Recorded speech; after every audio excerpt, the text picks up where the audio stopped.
दुनिया में हूँ, दुनिया का तलबगार नहीं हूँ, बाजार से गुजरा हूँ, खरीदार नहीं। रगों में दौड़ने फिरने के हम नहीं कायल, जो आंख ही से न टपका वो लहू क्या है। कि तहजीब दिल्ली और अंदाजे आशिक आता हो जिसको खास नसीब, उस शख्स को हम गालिब कहते हैं। ये ना थी हमारी किस्मत के विशाल यार होता, अगर और जीते रहते यही इंतजार होता। ये ना थी हमारी किस्मत। हजारों ख्वाहिशें ऐसी कि हर ख्वाहिश में दम निकले, बहुत निकले मेरे अरमा, लेकिन फिर भी कम निकले। वैसे तो मुझे आपको उनसे तारुफ कराने की ज़रूरत नहीं, क्योंकि उनका हर एक नज़्म हर किसी के ज़ुबान पर है, हर किसी के अजीज़ है। नमस्कार, मैं हूँ आपके साथ मनीषा सिंह और आप देख रहे हैं एबीपी लाइव। और इस वक्त हमारी मौजूदगी बलीमारान के मिर्ज़ा गालिब के हवेली में है और आज हम यहाँ पर आपको रूबरू कराएंगे पुरानी सभ्यता से, मुगल कालीन सभ्यता से। ये जो आप हवेली देख रहे हैं ये आज की हवेली नहीं है, ये बहुत पुरानी हवेली है। मुगल ज़माने से ये बनी हुई हवेली है जहाँ पर खुद मिर्ज़ा गालिब यहाँ पर रहते थे। आपको मैं दिखाऊं, मैं पीछे उनकी मूर्ति यहाँ पर स्थापित है, उनको श्रद्धांजलि यहाँ पे दी जाती है। यहाँ पर आप दो किताबें जो आप देख रहे हैं उन्हीं के लिखे हुई शायरियाँ हैं, उन्हीं के लिखे शेर हैं। आगे बढ़ते हैं, आपको मैं दिखाऊं। मैं अपने कैमरा पर्सन को बोलूँगी कि ज़रा जूम करके दिखाएं। उनके पोशाक हैं जो मिर्ज़ा गालिब पहनते थे, ये उनका नमूना है। और तो और इधर भी आप देख सकते हैं किस तरीके से सब कुछ संजो करके रखा गया है। दीवारों की अगर हम बात करें तो यहाँ पर उनकी एक एक शायरी को पेश करने की वो कोशिश की गई है। उनकी एक एक शायरी, उनकी एक एक शेर को सजाने की कोशिश की गई है इन दीवारों में, ताकि उनकी शायरी की महक हर जगह, भीनी महक हर जगह वो बिखरती रहे। और मैं आपको बता दूं कि दिल्ली सरकार की ये कवायद है, दिल्ली सरकार की ये मुहिम है कि आज के डेट में, आज के दिन में जैसे जिस तरह से लोग सभ्यता से दूर होते जा रहे हैं, जैसे कि आप देख सकते हैं कि दीवारों पर धुंध लगती जा रही है, वैसे ही इतिहास पर भी, इतिहास के पन्नों पर भी धुंध लगती जा रही है। और उसी धूल को मिटाने के लिए दिल्ली सरकार ने ये पहल की है कि वो ऐसे कार्यक्रम को आयोजित कर रही है। रिमेंबरिंग गालिब, ये कार्यक्रम आज आयोजित किया गया था गालिब साहब को याद करने के लिए। रोएंगे हम हजार बार, कोई हमें सताए।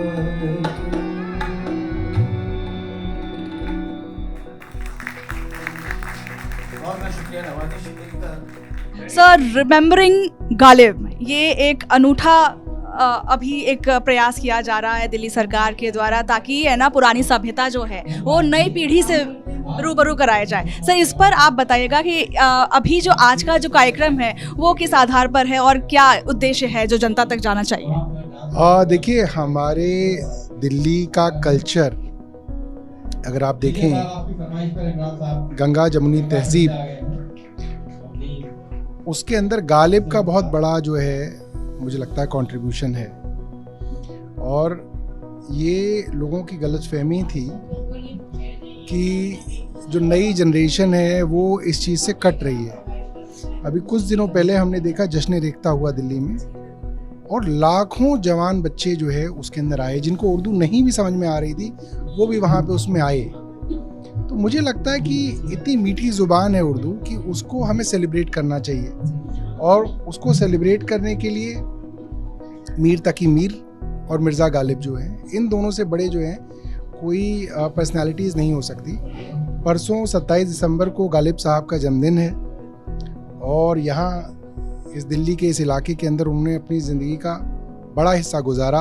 बहादुर शाह ज़फ़र के कहा जा सकता है कि उनके दरबार में जो है उनके शायर होते थे, और उनकी शायरी आज भी उतनी ही ताज़ा है जितनी आज से 150-200 सालों पहले थी। तो एक छोटा सा प्रयास है दिल्ली गवर्नमेंट का कि हम गालिब को पसंद करने वाले लोगों को, गालिब को पढ़ने वाले लोगों को हमने यहाँ पे बुलाया और उनके शेर, उनकी गज़ल जो है यहाँ पे गाई जा रही है। और इसके बाद 2 दिन और जो है इस्लामिक सेंटर के अंदर हम इस प्रोग्राम को करेंगे और मुझे लगता है कि लोगों के अंदर बहुत जो है इसको लेके जो है वार्मथ है, गर्माहट है। ये एक बहुत अच्छी कवायद है जो दिल्ली सरकार के द्वारा की जा रही है बच्चों के मानसिक विकास के लिए भी। और अगर मैं आपको बताऊं, अगर मैंने आपको ये टूर कराया, आप देखेंगे वहाँ पर हर तबके के लोग यहाँ पर मौजूद हैं, बूढ़े, बच्चे, जवान, हर तबके के लोग यहाँ मौजूद हैं, क्योंकि हर कोई तहजीब से जुड़ा हुआ है, हर कोई शायर से जुड़ा हुआ है, क्योंकि भारत कवि और शायरों का देश है। कि ये मजहब से ऊपर की बात है, वो हिंदू हो, मुस्लिम हो, ये एक आर्टिस्टिक वे में इसको देखना पड़ेगा, क्योंकि कोई भी किसी मजहब से ताल्लुक़ रखता है, लेकिन वो उनको सिर्फ और उनके जो उनका काम करा गया था गालिब साहब का, उस काम की वजह से उनको याद रखता है। मैंने देखा कि आप शुरुआत से ही यहाँ पर बैठी थी, एक एक गजल आपने सुना, एक एक शायरी आपने गालिब साहब की सुनी, कैसा लगा? It was a wonderful experience. I've been associated with this movement for several years now with Uma Sharma, और इस बार ही खास करके क्योंकि 25 साल हो गए हैं हमें ये सेलिब्रेट ऑब्जर्व करते हुए, and it is something very emotional. So you were here, how did you feel? Very nice. I've been here a number of times before, and I'm a great fan of Galib, and Uma Sharma always creates such an amazing program. So it's very to see this culture living and alive now. And What do you like the most about Galib? I love the music. I really love the music. अगर मैं तो इस बात का भी कायल हूँ, हमको मालूम है जन्नत की हकीकत, लेकिन दिल के खुश रखने को गालिब ये ख्याल अच्छा है। सब लोग आपस में भेदभाव ना करें और आपस में जुड़ें, चाहे वो गालिब हो, चाहे वो महाराज लीला जो मैं करती हूँ बिरला मंदिर में, मैं दोनों जगह पूरी तरीके से लगन से करती हूँ, गालिब को भी और कृष्ण को भी। मेरे लिए कोई भेदभाव नहीं है।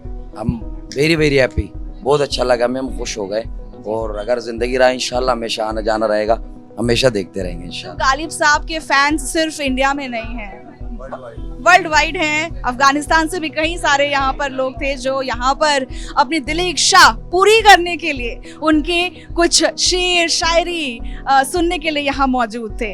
रगों में दौड़ने फिरने के हम नहीं कायल, जो आंख ही से न टपका वो लहू क्या है। और मक्ता ऐसे था इसका कि बना है शाह का मुसाहिब फिरे है इतराता, वगरना इस शहर में गालिब की आबरू क्या है। बल्ली मारान तो वो एक इलाका है हमारा जहाँ मेरी खुद की अपनी यहाँ की पैदाइशी नस्लें गुजर गई मेरी, कि यहाँ की दरो दीवार में आज भी हमें गालिब याद आते हैं। और गालिब के क्या कहें हम, कि हमने तो खैर गालिब को नहीं देखा, लेकिन आज उमा जी के ज़रिए हमने गालिब को यहाँ बैठ के याद किया। तो जाते जाते एक शेर पेश करती जाती हूँ गालिब साहब की। ना था कुछ तो खुदा था, कुछ ना होता तो खुदा होता, ना था कुछ तो खुदा था, कुछ ना होता तो खुदा होता, डुबोया मुझको होने ने, ना होता मैं तो क्या होता। कैमरा पर्सन नमन के साथ मनीषा सिंह, ABP लाइव।